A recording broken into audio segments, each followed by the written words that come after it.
All right, Entree Architect community, it's 4 p.m. Eastern, which means it's time for the Entree Architect Context and Clarity live conversation for Thursday, June 2nd. Hey, it's already June. Welcome. Glad you're here. As you get here, say hi. Let us know that you're here.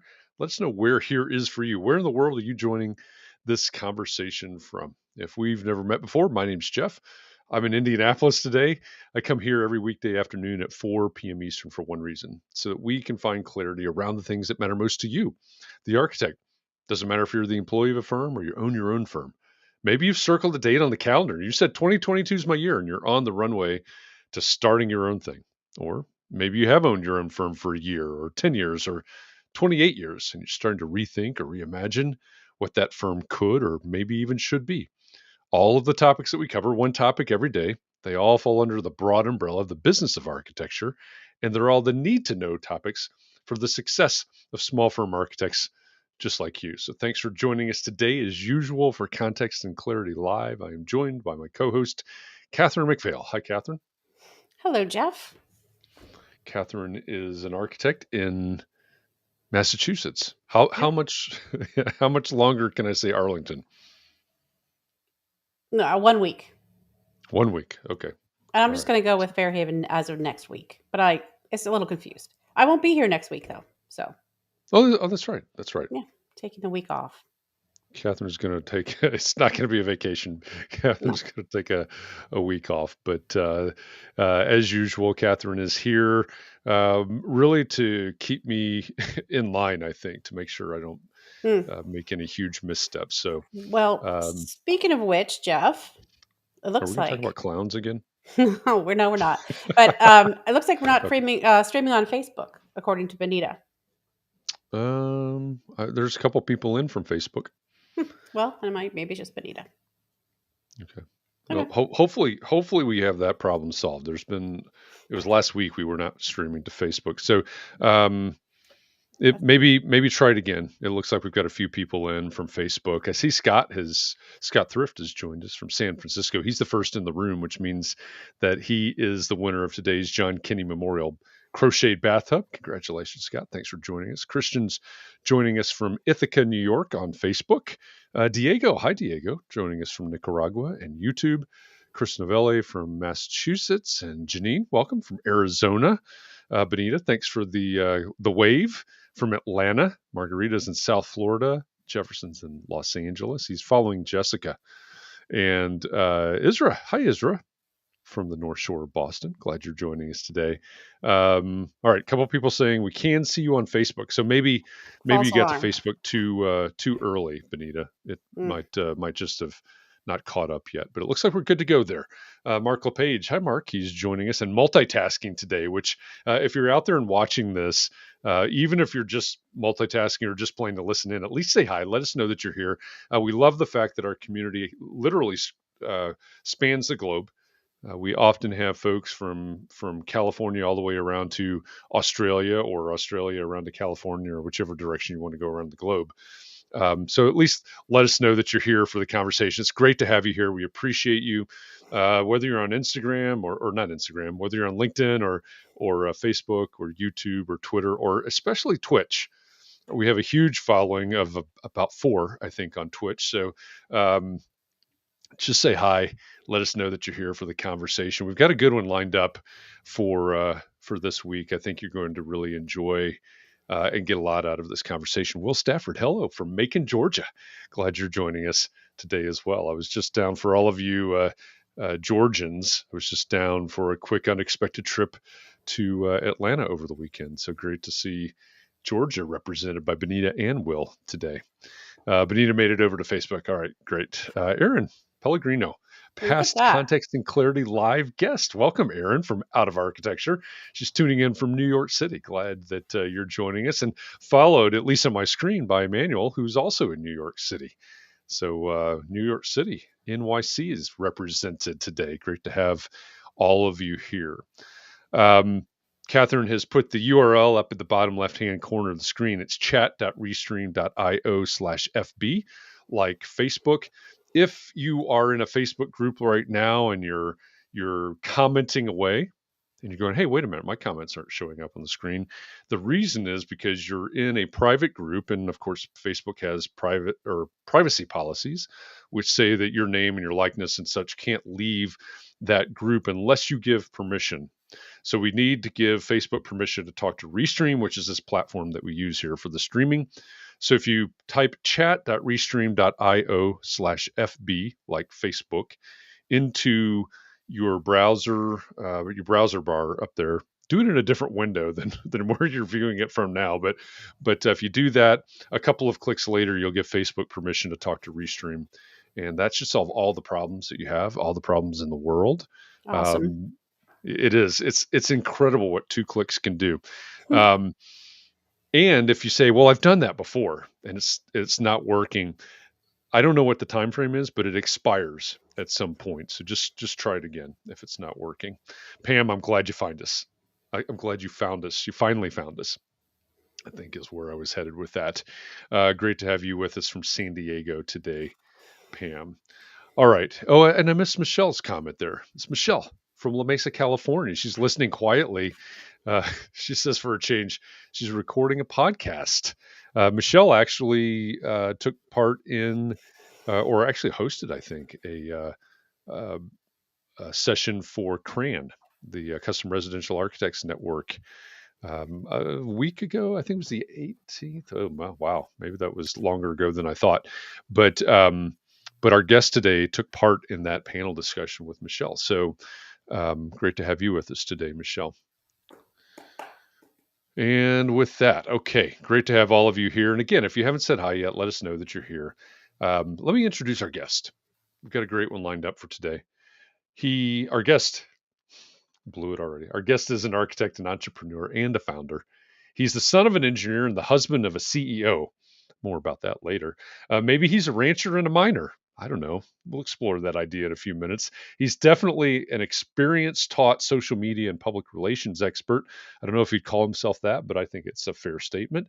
He's the principal architect of the Ranch Mine in Phoenix, Arizona, and that's mine, M-I-N-E, not M-I-N-D. So the Ranch Mine in Phoenix, Arizona. Cavin Costello, welcome to Context and Clarity Live. Glad you're joining us today. Thanks for having me, Jeff and Katharine. It's great to have you here. And just a little bit of background.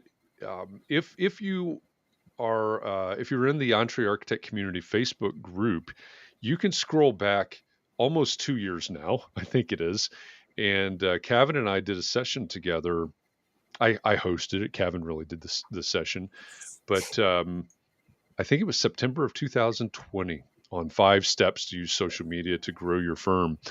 And it's great to have Cavin back to talk to us about social media, about public relations, about brand building. I think from an experience point of view, you know, they've been at it at the Ranch Mine for a little while, doing this and trying things and succeeding with things, and probably struggling with some things as well, would be my guess. But that's why I think this can be such a great conversation today. So, Cavin, maybe we just start with the beginning. Where did the Ranch Mine come from? So yeah, my wife and I started it in really early 2010. We were both unemployed, people out of college, and looking for work. And the name we created came from, we wanted something different. We didn't want to be, well, one, we weren't married at the time, so we didn't have the same last name, so we didn't want to be like Costello Architects or what have you. And then we also wanted something that would identify sort of an idea about who we are, not just specifically who we are. And so at the time, I was new to Arizona. I went to school in Boston and grew up in Connecticut, moved out to Arizona. I'd never been there before, and met her, and she was a native moving back home. And so we toured around, as you know, we were both unemployed, applying to jobs, but just kind of weekdays, that kind of thing, would just go to different places around the state and try to find what made Arizona tick. And it took us to a lot of interesting places, a lot of mines, a lot of ranches. And then eventually we ended up purchasing a very, very inexpensive foreclosed home that was a ranch house. And we came up with the idea that we would mine this house to find the gem inside of it, and that sort of solidified the name, sort of a little dual meaning of that. So we came up with the Ranch Mind, got an LLC. Didn't think about MIND at the time. That has been an issue on the phone with people, but overall the name has been pretty good for us as a whole. So that's where it started. Yeah. I like the name, and I think the opportunity to tell that story, right? The reason behind it. I think there's a good lesson in there. At one point, how did you start promoting the Ranch Mine, and how did you start?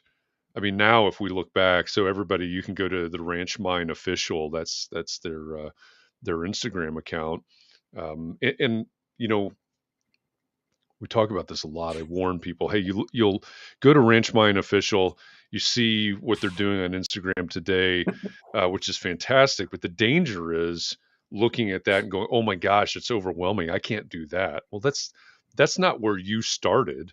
This is where you are today. So if we went back to the beginning of starting this firm and growing this firm, what were some of the steps that you took to really start growing a presence? Yeah, I think philosophically, first, brand building is a marathon, and I think you have to think about Yeah, it that's a that good way. point. It's not a sprint, and I think a lot of people think about it and social media and public relations as sort of that they're about now. I need to get work now. I need to do this now. When in fact, I think it's more about the future. So to properly take advantage of it in our industry, you need to plan years in advance of what you want to do, particularly because there's such a long cycle on construction and that sort of stuff, to be able to get the content that you need to put out there. And so I sort of look at it like, if I know where I want to go, I can sort of stitch small little steps together, like rather than having 100-foot paths to nowhere and 15 of them, stitch them together to create a mile-long path. So that's really the first thing, is sort of figuring out who you want to be and where you want to go. So that was the first thing that we really spent a lot of time doing that. And I actually read recently, Kathleen Kennedy, who runs Star Wars or Lucasfilms, was talking about the mistakes they made when they took over and they did film 7, 8, 9. And she said they didn't have a plan for them. They just started them. They had different directors with different ideas and that kind of stuff. And they're largely failures in terms of the story. And they've looked more now towards Marvel, who put out like a 15, 20-year plan of what they were going to do, right, with all of their different shows and movies, and they all stitched together, right, and they built this massive fan base. So I think there's a big lesson there. So we spend a lot of time sort of coming up with ideally what we'd want to do. Now, obviously, things have changed and pivoted along the way, but it at least gave us a direction. In terms of building it, we focus a lot online, primarily because we were young. We started when we were 24, and we didn't have a network. We didn't have a bunch of friends who were building homes. We didn't have anything we didn't know. I wasn't from the area. Claire wasn't in construction at all, or architecture. And so we knew that we had to kind of reach wide to try to find a network. So early on, Facebook was something that we spent a little bit of time on, semi-success on Facebook. Houzz was the first thing that really started to give us opportunities, I would say, back before Houzz changed who they were, and I think it's kind of not great now. But at the time, they were completely democratic, which was if your images were good and interesting, people would see them first. And they've now gone to the paid program. But at that time, we did pretty well. We had some things that kind of blew up on Houzz, and we got a lot of work from there. So that was sort of our early social media. It really started to take off, I think, once we joined Instagram, because I think it's the best format for what we do personally. And so that's really where we started to get some traction. And because we got traction on it, then we spent more time with it. So we've tried a variety of things. We tried Facebook. Facebook kind of veered off and did some different things. We tried Houzz. That was good for a little while. Then that went away. So I think it's constantly going with what works. But having that plan, always looking ahead in terms of where you want to go. Well, I think those are all excellent points, and I like I like where you started with that, and yeah, it is definitely long tail. Everything that we're talking about is this long tail. It's we have to look out far into the future. So when you and Claire sat down and started doing that in the very beginning, what was the story that you wanted to tell as you were, you used the Lucasfilm and the Star Yeah. Wars Yeah. example there. So what was the story that you wanted to tell as you were looking out there into the future? Well, we wanted to make sure that no matter how small of a project that we were doing, that it had a much bigger philosophy behind it to try to connect to people on an emotional level, because we knew we wouldn't get large projects at first. Again, super young, no experience, no references. So you're obviously not going to get much. And we started with bathrooms. And you think, okay, what can I do with a bathroom? A bathroom got us our first whole house remodel job because the person said they connected with something we said in the interview on an article that was published. So I think, that was one of the big things, was really making sure that we had a mission statement about what we wanted to do, how we wanted to see the future, what kind of living we wanted to put forth. And even as small of a project as remodeling a bathroom, try to get that through. And so that was what we really set down, is we created some brand guidelines, I would call them. We've since sort of codified them and made them part of our business. At the time, they were more just sort of, this is what we want to say with everything that we do, and from the smallest project. Yeah. Yeah, and there's something really important in what you just said, that I don't want anybody to miss. You were talking about making that connection, right, with a small bathroom remodel, and you got that first whole house project because there was something that they connected with. And so I think one of the things that we see a lot in social media is, whether it's Instagram, or I see some questions about TikTok. We can address those in a bit, but there's this. I'm going to throw this picture out there. This beautiful. We just had a project photographed. This beautiful photography, and I'm going to throw that out there. Great, beautiful work, beautiful photography, but is it actually going to connect with anybody? And I think what you just said there about making that connection is really, really important, because without that, there's a lot of pretty pictures, a lot of great photography, a lot of great architecture on Instagram. The question in my mind is it going to move the needle with a human being that I want to work with? So I think that's an important point that you made. Can you give some examples of what you're talking about? Like in terms of, like, you have a mission statement. So how did that translate into what content you were going to put onto Instagram? I think that's what you mean. Yeah. So I think the with social media, we look at it, we break it down into sort of your basic who, what, where, when, why, and how of those things, and we set those up pretty early on. Like, number one is, who is it for?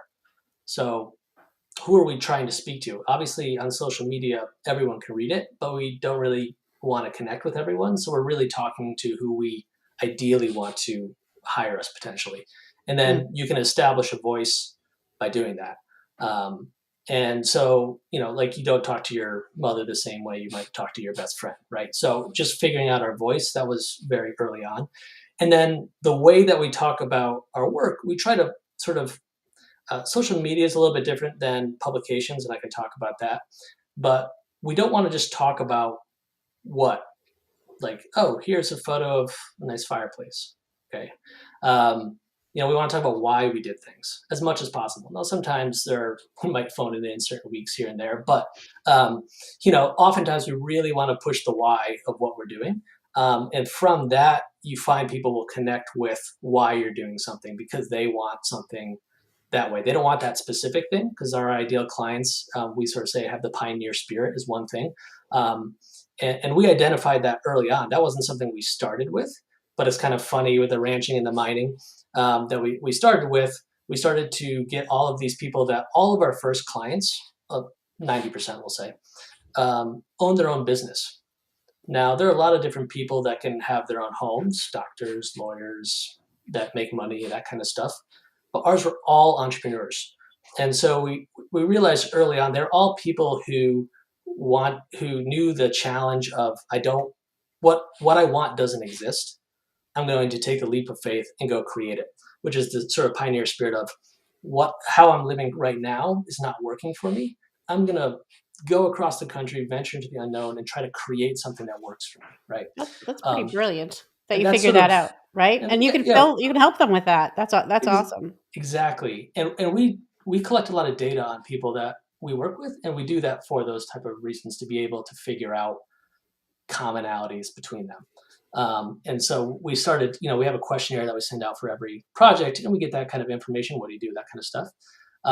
And so then we really started to shift our marketing efforts towards sort of more psychographics than demographics, because they were very different people, but they had a similar spirit to them. And we sort of shifted our marketing in the language that we use and how we talk about our projects through that lens, based on the good feedback and the ideal clients that we wanted. So who is it for is super, super critical.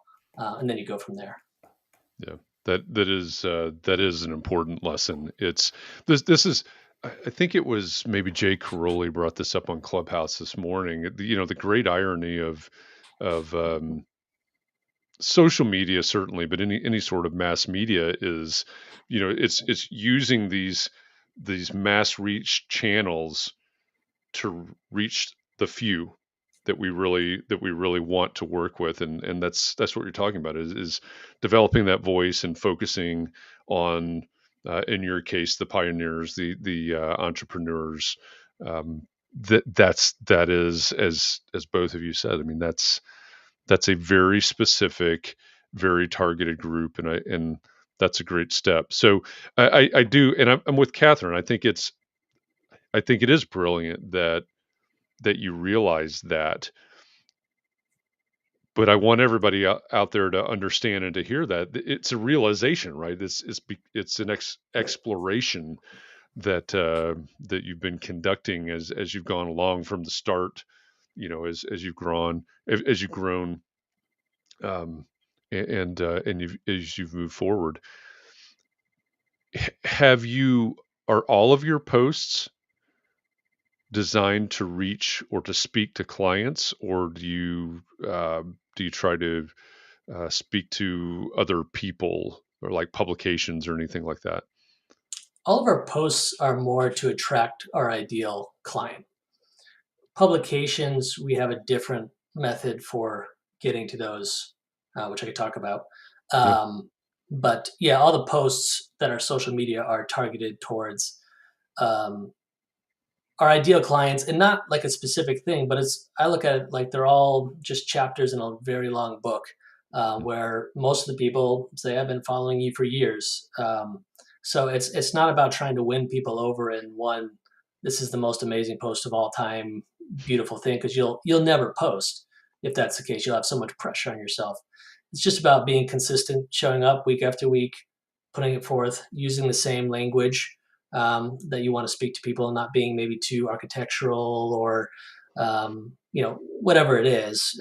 Maybe that's your ideal client, so I don't want to say that's not a good idea, but it's really about, again, having that established voice and just being consistent with it. Yeah.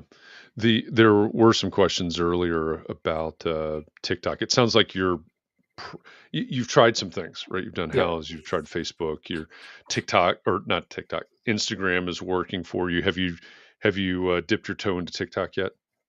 Signed up for TikTok. I haven't done anything on TikTok. Instagram works pretty well, so that's most of the time that I'll spend. Not that I spend a ton of time on it. Like, I know some people think they don't have enough time for it. I probably spend 20 minutes a week on it at this point. So it doesn't take a ton of time. Facebook, we tried, did that for a little while. We still kind of maintained it a little bit, but it's not really a lead getter. Twitter, we're sort of on, but not really. LinkedIn, I got off of a couple of years ago just because I was getting way too many solicitations for stuff that I couldn't do work-wise, or whatever. It was just a lot to manage. So we just focused on Instagram. But I always keep my eye on what's happening and where people are going and where our ideal clients are. And again, every person that reaches out, we ask them similar questions and we find out where they are, where they're looking, that kind of stuff. And then we sort of will move with the times. Yeah. Well, there's an important word that you keep using, it keeps coming up, is this idea of focus, right? You're focusing your time, you're focusing your effort, you're focusing, in this case right now, primarily on a platform, Right. very specific people, et cetera. So that's also a good lesson that many of us miss, I believe. It's spreading ourselves too thin across lots of different platforms, and honestly not appealing to a single person. I always think it's helpful to think about a post in terms of, I'm speaking to someone. I'm speaking to a human being. I'm writing this post for Cavin, right? If Cavin were my ideal client, what if I write my posts as if I were writing them to Cavin, right? That helps me have a voice and a focus, that if I'm getting it right, then it should appeal to Cavin. Right. You've mentioned publications, and we've touched on, or hinted at, really, the idea of public relations. How are you connecting with publications? And I don't know if it's a leap from social media to these connections, or how are you doing that? And then how are you leveraging those connections? Sure. So public relations is interesting because I think a lot of people define it as managing your public image. I see it more as sort of designing your public image. So I like to be very proactive with it, as opposed to sort of reactive, that a lot of PR people are. And then again, it goes forward to looking very far ahead, seeing where you want to go, then figuring out the small steps of how to get there, which is honestly not that different than designing a building, right? You kind of have a vision a little bit at some point of where you want to go, and then you kind of figure out the steps to get there. So that's similar to what we do with our sort of public face. Is we know where we want to go, and then we start to sprinkle the seeds to get there. So some tips I would have on getting published and that sort of stuff is, figure out sort of what you want to be in. What do you think works? A lot of architects, I think, get very excited about being in architecture magazines, like Architectural Record, or those. We've been in a couple of those. They do absolutely nothing for our field. So in terms of residential, no one's reading. People have never heard of those. Maybe in the commercial industry, developers, that kind of stuff, perhaps. But with who we work for, which is mostly homeowners and some developers, it's not. So figuring out where your ideal client, or what your ideal client is potentially reading, is a good step. And then online has been fantastic. Again, I think there's also a little bit of a vanity of trying to get into print magazines. Print magazines, again, we sort of ask everyone, how do they find us, are very low relative to online publications.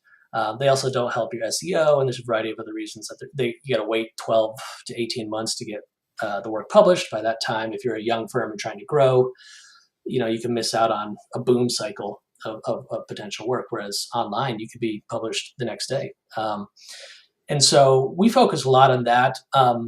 What's really fascinating about a lot of publications is they will post almost identical what you send them.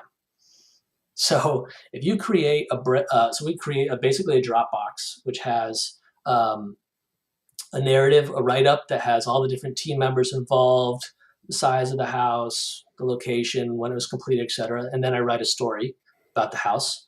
And then we have all the final photos of it, the professional photos, some drawings and that kind of stuff. And we'll send those out to different publications that we want to be published in. And what's interesting is a lot of them will post almost directly what I write. And we found that is an absolutely golden opportunity to create your public image, because you can write what you wanted to say on the internet on very popular sites about yourself. So if you want to say, I'm Jeff Echols, I'm the best brand person in the business, they might actually just literally post that, on Arc Daily or what have you, right? So it's true. I'm not saying that you should necessarily say that, but the example is sort of, you can sort of write your own story, literally, with I would say most publications online. So Um, what publications do you write for, or do you write to? Dwell, Dezeen, Art Daily, Design Milk, Okay. Contemporist, stuff that we do more modern architecture, I would say, and so those are where a lot of our ideal clients are reading those. And the other thing is we like online publications that are essentially feeder accounts to every other. There's a bajillion websites that will take what's on Art Daily and publish it exactly on their site, and then it goes crazy after that, right? So it goes all over the place. Um, so that's a great way to really sort of weave the narrative about what you're trying to do. So that's one tip I would say. And then with magazines, they typically assign a writer to it, so it's not verbatim like that. But you always schedule a time to talk on the phone, and I usually ask them before that, during that scheduling of the time to talk, can they send me some of the questions in advance that they're going to ask? And I would say about 9 out of 10 times they do. And then basically, that allows me to sort of work out a narrative within the questions that they're going to ask before they call on the phone. Because when you have a phone interview and you're not prepared, you're probably not going to say anything that's very locked in and great to print. But if you sort of massage a few sentences and know exactly the bullet points that you want to hit during those questions, I would say most of the time, those quotes end up in the magazine.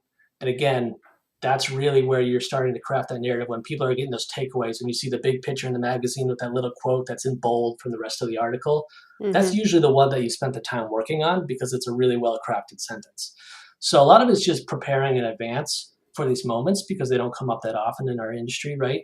It takes a long time to do a house or a building. So just be really locked in at that time and know, again, 10 years in advance, where are you hoping this is going to take you, so that those quotes can sort of shift you in the direction you want to go, particularly if you're like us, a young firm, and want to go in a certain direction. You kind of have to push it a little bit forward, and it's a great way to do that. I think that's a great tip.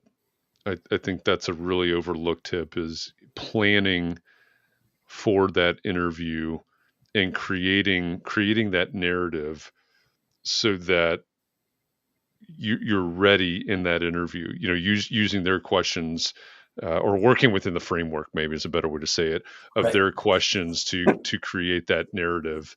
I think a lot of us miss on that.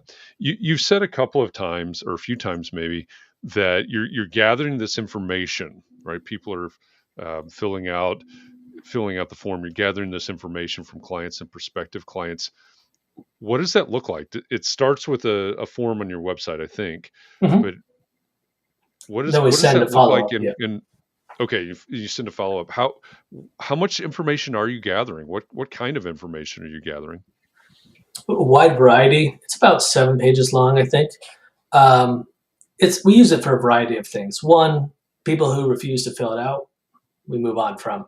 If they're too busy or whatever, they're going to be too busy down the road. We don't want to work in that sort of environment. If they can't spend the time up front, it's probably not going to be a good 2-year relationship.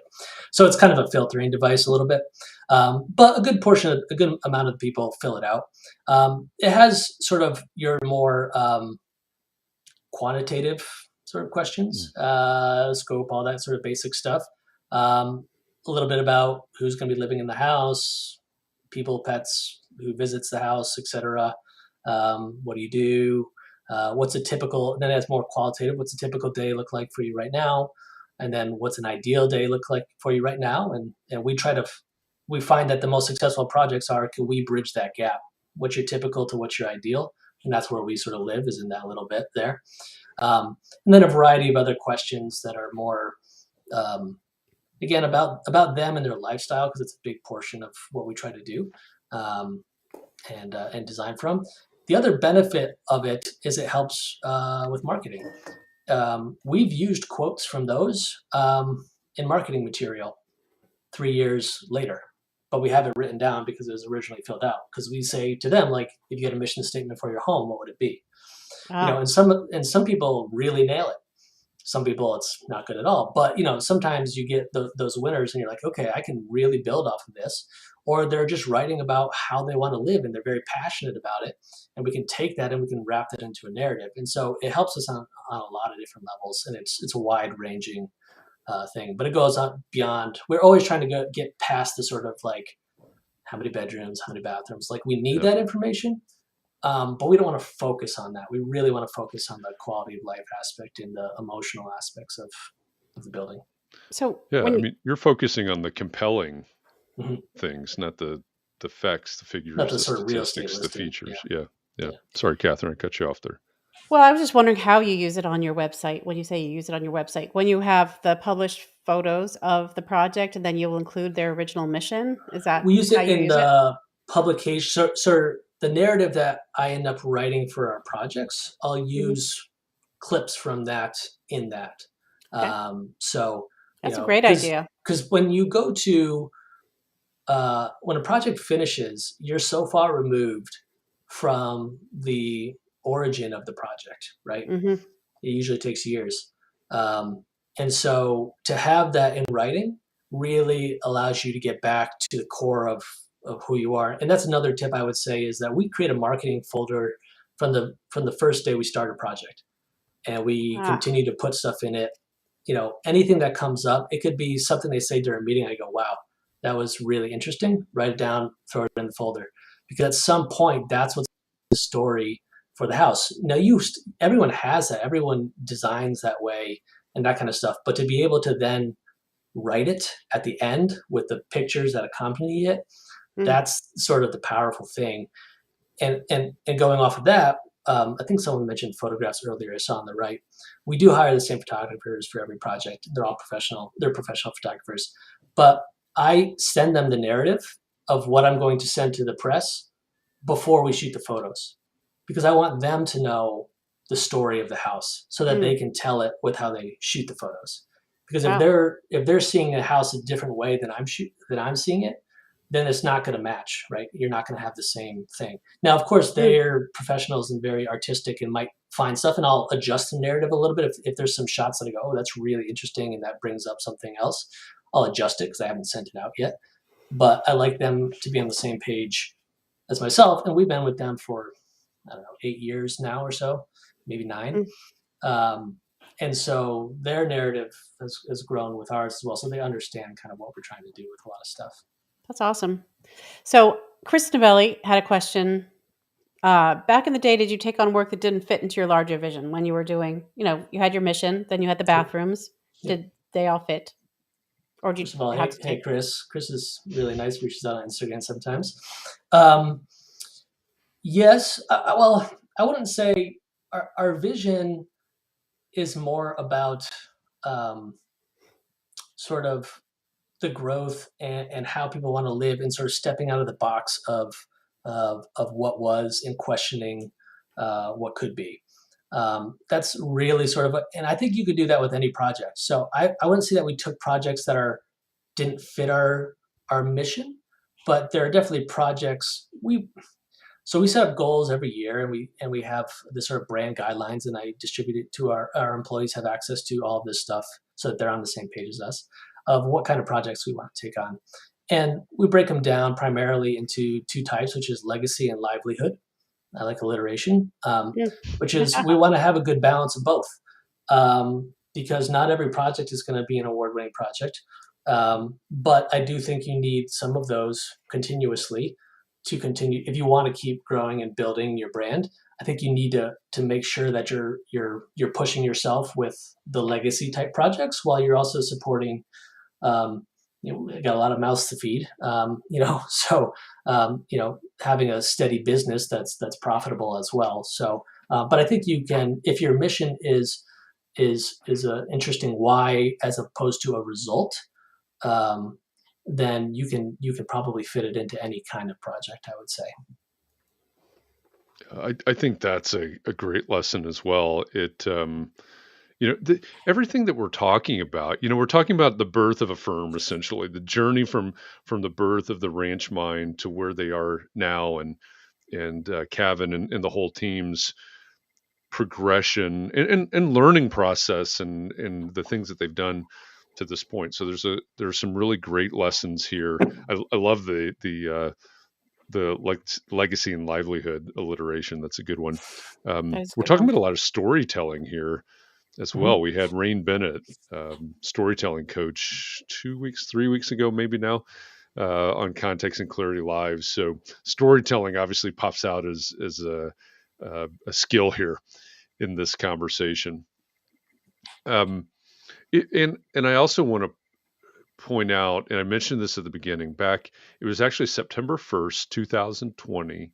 I hosted it, and Cavin presented Clearview Session, 5 steps to starting and growing your social media to get quality work. You can find that on the Entre Architect Community Facebook group. It's there. The recording is there. You can watch it.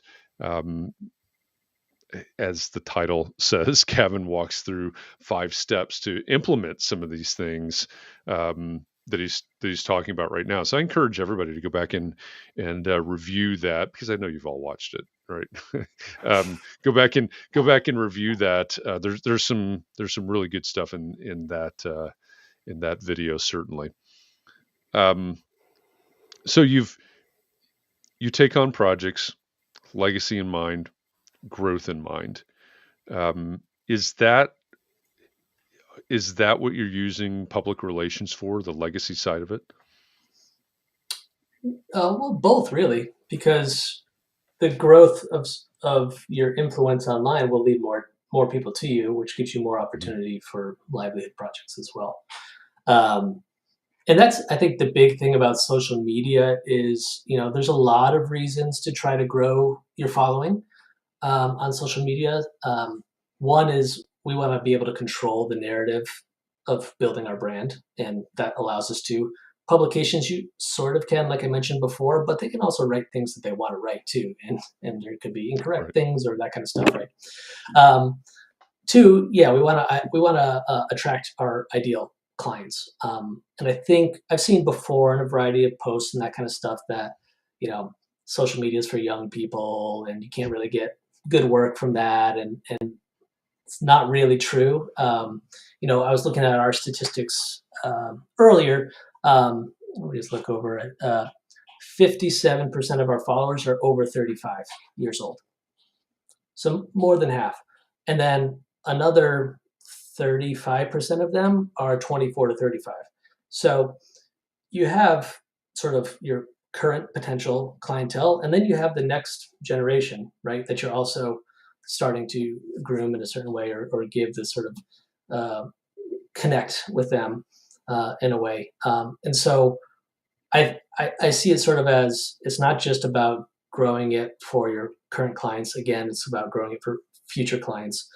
Because we found that, the whole 80-20, that referrals can be very limiting if you're trying to grow and evolve as a business. Because the biggest difference for us is that referrals are wanting a service provider generally, and social media followers want us. And there's a huge shift in the type of client that we get from that. And because we were young and trying to grow rapidly, if you do a bathroom for someone, they're probably going to refer you to someone else who says, hey, I want to get my bathroom done. Referrals are generally kind of a 1-to-1, maybe a 1 to 1.5. And we found that with social media and crafting a narrative, we can exponentially grow, because we're sort of skipping over those steps of that incremental growth and being able to find new clients by the way that we talk about our projects, the way that we talk about what we're doing. We can sort of do that. And then people who are former clients and that kind of stuff, we tell them, if someone reaches out to you and asks you to do it, just share our social media link.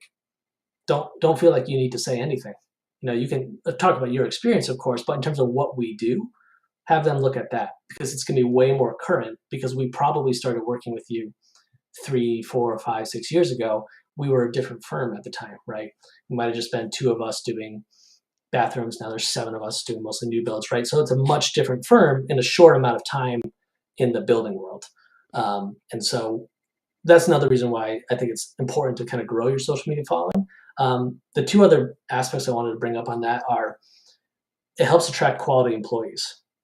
Most people think about it too in terms of getting work, but it's all about getting great employees. everyone that we've hired has come through Instagram, and they wanted to work for us.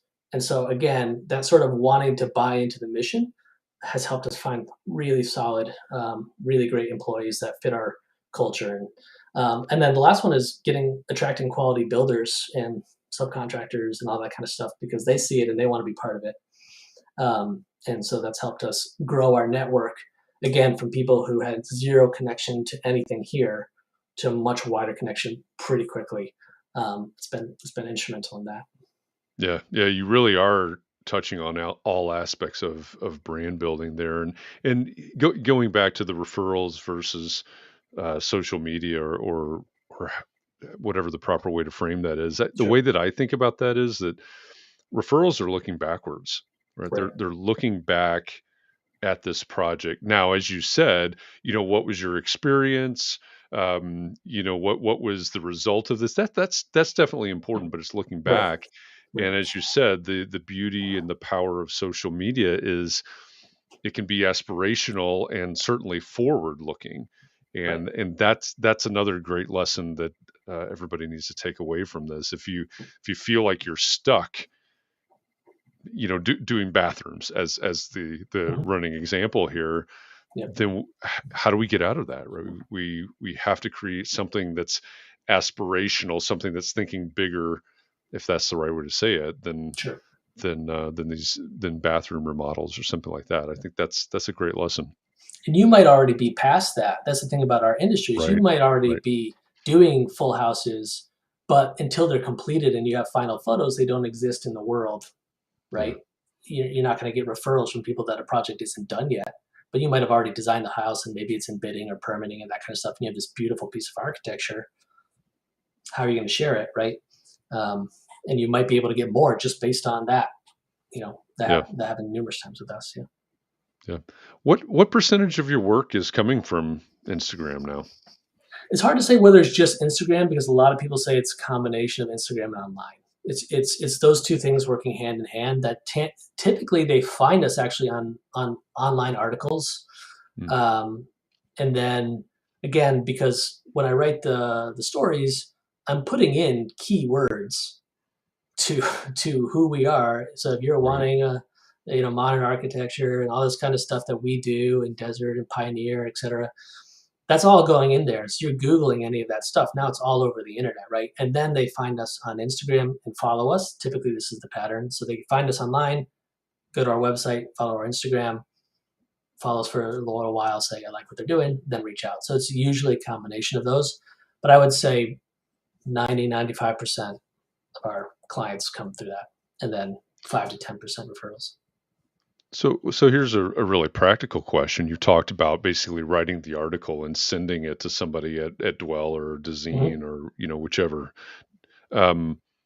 How are you going out? I mean, you've already talked about you collect information on your clients, so that's how you know where to send it. But once you say, okay, I want to get this published at Dezeen as an example, Mhm. how do you figure out where to send that when Sure. you're reaching out to Dezeen or the person to send it to at Dezeen? The first one is always the hardest. Once you get a contact, it's very easy to get more. So once you have an article published, you're connected typically with one or two or sometimes three people within the organization. Now you have their emails, and then you don't. So typically the first time I'll go through an online, most say like send to info@Dezeen or whatever. You send those, you have to make your pitch really good. And if they are interested and want to find out more, then they email you, and now you're in. And so you do that over 12 years, and you get a lot of contacts. And of course, people move between companies, and sometimes you have to redo things. But the first one's always the hardest to get in, so make sure that pitch is really good. Yeah, that's and the another tip on that is whether it's Dezeen or your local newspaper or wherever it is that you think that your clients are connecting with that publication, whether online or print, make sure that you're looking for the person that actually covers what Right. you do. right? So if it's a modern home, you don't want to send it to the sports editor. Obviously, that's pretty far fetched. But right, hey, I've got this great contact. Well, maybe you should ask the sports editor to find you the lifestyle editor or something like that. So Yeah, that's if you look for the articles that are written about yeah, architecture or whatever, you can generally find the person's contact information, and then send them a fully thought out package.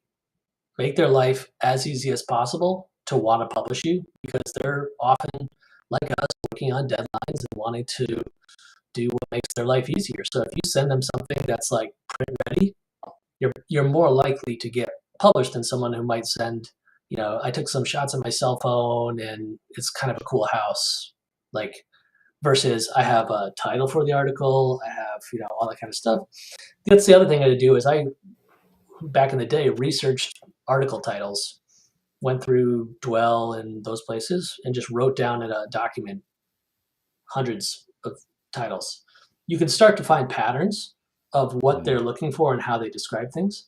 And then you can kind of shape your stuff to, so again, depending on where you want to get published, do a little research, just like you would on a client if you're designing a space for them, right? The more research that you do, the more prepared you are to fit into what they're doing, the more likely you're probably going to be in there. Of course, the project still has to be good and publishable and stuff. yep. But you're just trying to get all of the other barriers out of the way so that it makes it easy for everyone involved. Yeah, that's an excellent point. I have a question, and this is just kind of a stupid question. How do you have so much time to run this company and all these employees and copy down 100 titles in Dwell and write these beautiful articles and the whole thing? I need your secret. Well, the writing down the part, that was when I didn't have much work and was Oh, okay. trying to get published it. Again, once you sort of create the startup time is intensive. But once you get the systems in place, so short answer is systems. I've created a ton of systems internally on how to do all this stuff. So like, again, I'm on Instagram for maybe an hour a week, and that's including responding to clients or to followers. And writing stuff does take a little bit of time, but again, because I've collected all of that information and because I've been putting things in 12 seconds at a time, throw it in there, I now have sort of an outline of what I want to do.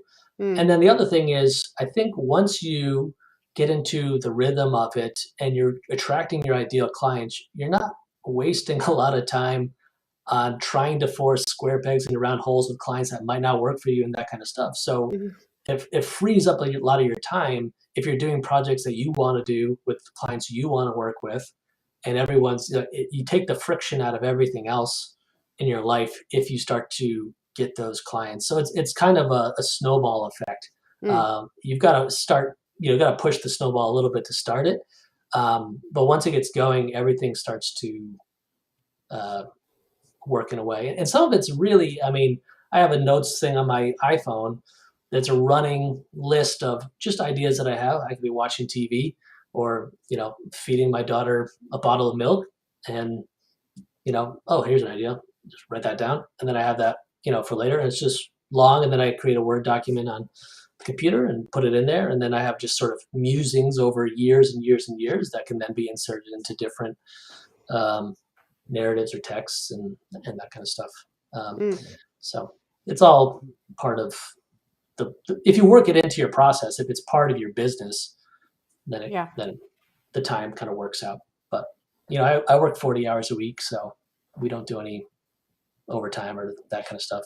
Busy life outside of it. So yeah, there are also some tools out there, by the way, I don't know if you've tried any of them, Cavin, but there's some really good AI tools where you can headline generators and things where you can target specific industries and so on that weren't around, when you first started documenting all of those things. There's some good things out there as well. I know we're right at the top of the hour, so maybe the way to wrap this up is to really ask, what's the future? You're thinking out, in terms of brand building, you're thinking out ahead. What's the future of, there you go. There's a question Chris Novelli asked. What do you hope Ranch Mine is going to be in the future? And also, what are you doing today to ensure that you get to that future? Sure. And also, real quick before that, I'll answer Christian's. I see Christian's comment up there about who comes up with the names for the houses. I do, and it's exhausting. It's it was really fun the first 5 or 10. Now we're like 150 in, and you run out of words at a certain point. But no, it's part of the narrative process. Again, everything from the schematic design, I'm constantly thinking about the narrative of the house in the story, and that's part of my design process. It's very sort of narrative in terms of how everything works, and so that's where those names come from. Some come from the clients might say something that triggers something, or there might be something really important to them, and some are more successful than others. I've also found with marketing, some names really stick with some people, and then some people say, "Oh yeah, what was that house with the?" I was like, "Okay, that name didn't work." So some you win, some you lose. Where's the ranch mine going? Was that the question? So one big thing that we started planting the seeds on this probably 5-6 years ago, was we wanted to do projects in different climates. We realized that we were our project type was very similar. That we were doing all desert houses in Phoenix, which makes sense. But I like to look 10, 20, 30 years ahead. I plan on working another 30, 40 years. What if it gets another 5 to 10 degrees hotter here and nobody wants to live here? And I have 20 to 30 years of desert houses. That's probably not going to translate well to other climates, right? It's very specific in terms of what we do. And so we started actively changing our language and that kind of stuff. Again, back to when you write a narrative, if I say Phoenix-based architecture firm, or if I say Arizona-based architecture firm, the Ranch Mine in a periodical, it changes people's mind about, oh, I live in Flagstaff, Arizona. Maybe they would work here.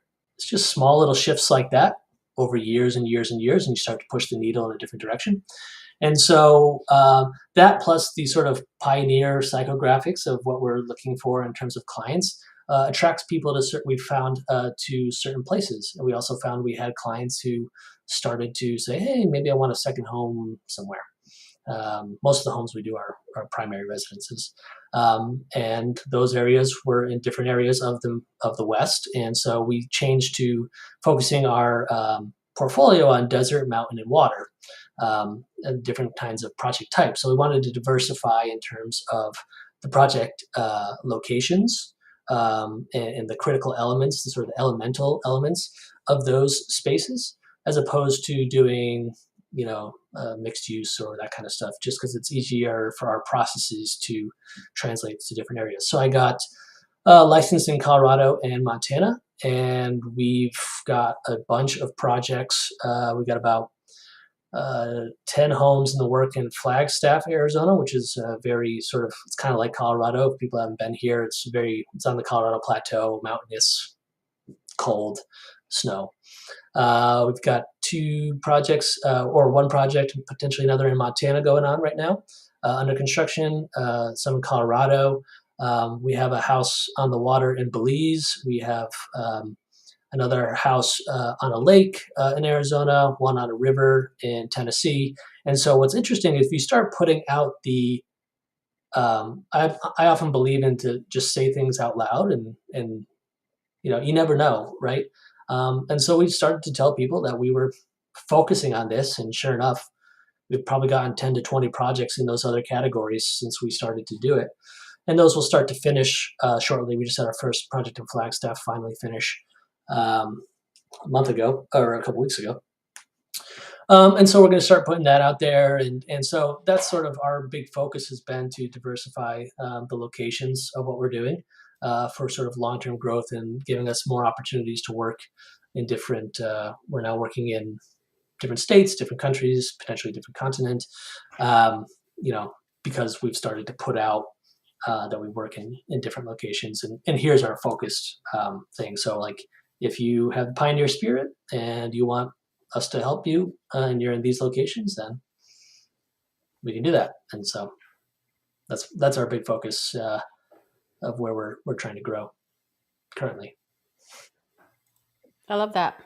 It's kind of like you're manifesting the thing that you want by just saying that's what you're doing. Like you're already doing it. Exactly. That's the word I was looking for. And manifesting it also, and like I said, that's where the narrative and the social media and all that stuff comes to play, is you can really say it, put it out there, start doing it. And I think you'll be surprised of people will probably connect to that. Because a lot of times people just don't know. They think, oh, you just work in Phoenix. You're a Phoenix-based architect, right? And this is, a way to get to do more. Yeah. Yeah. Well, and I think it all comes back that connection, right? And that people, if you make a connection, people are more likely to engage, and you're doing that through the storytelling aspect, and then of course leveraging the platform for what it's good for, and creating all of these narratives, right? It's all one thread that weaves through all of this, and I love that. Say it out loud is probably the probably ought to be the title of this conversation, but some great lessons in there for all of us. Again, 12 seconds at a time, right? As you go, create the systems and tell the stories and say it out loud and focus on the people and focus on the platform, and you can probably start to move the needle in the same way that Cavin has been doing for years, and keep that in mind as well, right? This is a long play, and where Cavin, yeah, absolutely, where Cavin and the Ranch Mine are today is not where they were 5, 6, 8, 10 years ago, right? And so we've got to accept that reality as well. Cavin, this has been a great conversation. Thank you for sharing so much with us about your process and the way that you're going about the success and where it's headed. I appreciate learning all of these things today. Thank you. And for everybody that's out there in our audience, thank you for being here. I say this every week. I mean it every week. Thank you for making context and clarity a thing, because if it weren't for you, we wouldn't be having this conversation, right? Nobody's interested in showing up and just hearing Jeff talk every day. Not at all. Not even Jeff is interested in that. So thank you for giving us the reason and the ability to have this great conversation with Cavin today. That's what it's all about. That's why we do this every weekday afternoon. So thanks for that. Just to give you a little bit of a preview, next week on Context and Clarity Live, we'll have Mike Michalowicz. He's a return guest. He's an author of a number of books, including Profit First and Fix This Next. We'll talk to Mike on Thursday. So we'll shape our entire week next week around that conversation with Mike. So look for that at the beginning of this weekend, beginning of next week, and we will prepare for that conversation. Tomorrow on Context and Clarity will be another of our mystery member spotlight. The guessing begins at 4 p.m. Eastern. Who will our mystery member be? You might be surprised who it is tomorrow. Well, I'm going to start guessing today. You don't get to guess. I will. Sorry. Later. Oh, you can later. You can guess later. So join us for that tomorrow. Again, I appreciate you. We appreciate you. Thanks for making this a thing. My hope for all of you is that you take a little bit of time to breathe and relax and find a way to get rejuvenated. We do this every day, so you've got to pace yourself. It's a marathon, as Cavin said at the very beginning of this conversation. So take a little bit of time and take care of yourself. Please be well, stay safe, keep those around you safe and well. And I hope that I'll see you all somewhere sometime soon. Thanks, everybody. Thank you.